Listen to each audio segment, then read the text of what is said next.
coaches, welcome back to another Modern Soccer Coach Breakdown.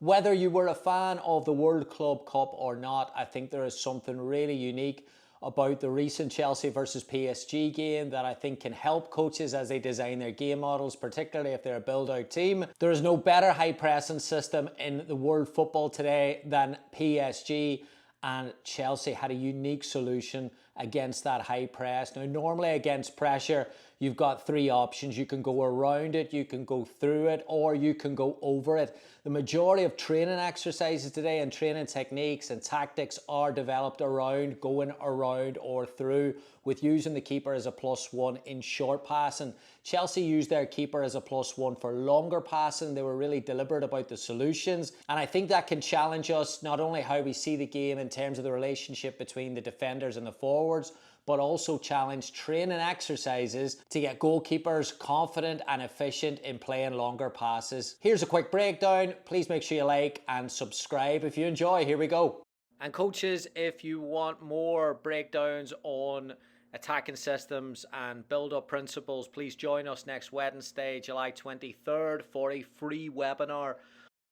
Link is below in the comments and the description to join us. We'll go for an hour. We'll talk about different ways to build out. Free presentation. Please join us.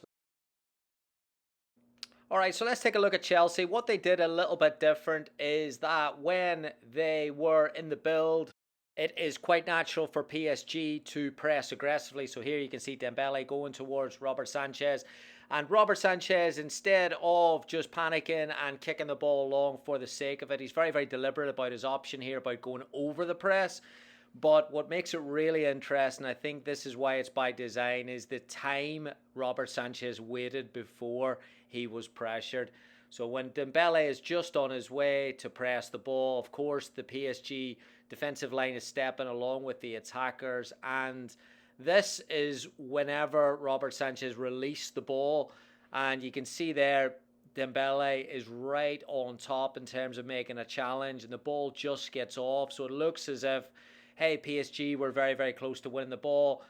And it looks as if surely Chelsea have squandered possession at that stage. But here's the picture from a different angle. You can see here, Chelsea definitely understand what's happening. Malo Gusto is pushed up into that space, ready to run onto the ball. And then Cole Palmer is coming right behind to finish for a great first goal for Chelsea. What can we take from this as coaches? Well, when you look at build-up sessions, typically build-up is done in one half of the pitch, too many goals.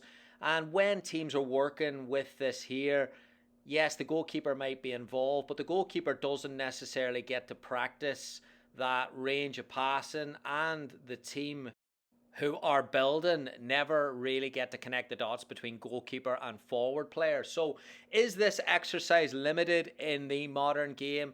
Yes, a little bit I think it is, because I think the modern game today, it's going to be about goalkeepers being involved in that extra player, but not necessarily progressing central, maybe using that central pressure to then build out. Here is an example of something that you could tweak your exercise design to accommodate this. 4v2 rondo. Again, pressure is good because it's going to lead to an impact further down the pitch. And after 5 passes, the goalkeeper can play into either mannequin for 2 points, or the red team can keep circulating possession for a point every 5 passes.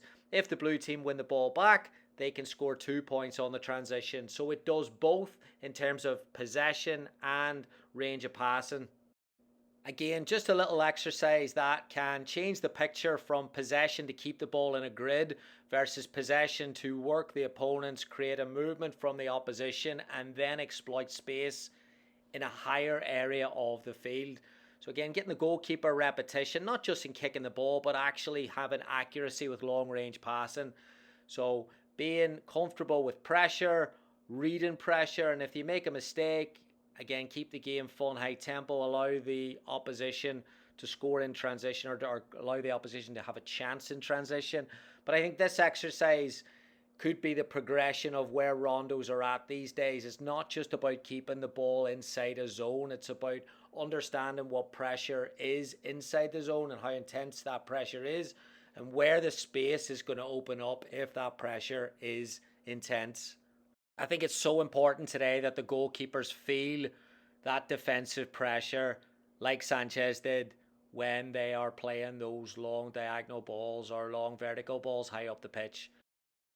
Another training idea, take away the mini goals. Let's lift the mini goals. There's a place for the mini goals, of course, but it doesn't solve every build. So in this one here, we're going to get rid of the mini goals. We're going to use 3 zones, and we are going to look to keep the red team defensive team. They have 10 players, so they're 1 player short, and we're going to keep them in the middle zone before the build officially starts. So we're going to try here is to put the 3 players 1 versus 1 on the halfway line, and then we're going to ask the goalkeeper to solve and the defenders to solve the pressure.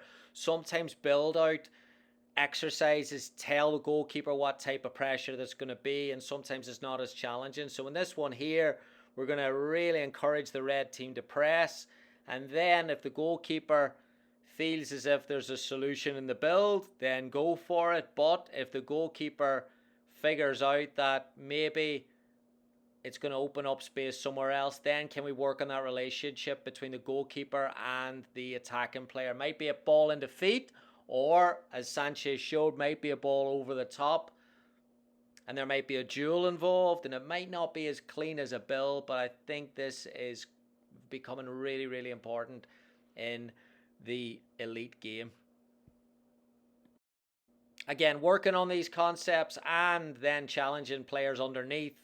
Midfielders, there's ground to cover as well, as Cole Palmer did, to support and to get involved in creating a goal scoring opportunity from that key pass from the goalkeeper. So there we go, coaches, just some ideas around attacking principles and build up related to Chelsea. If you enjoy them and if you want more session ideas on this, please sign up for the webinar next week and you will get more insights and more discussions over topics like this, building around presses, building through presses, and in this case, building over presses. Thanks for the support. Please make sure you like, subscribe, and join us next week for the webinar. Appreciate it.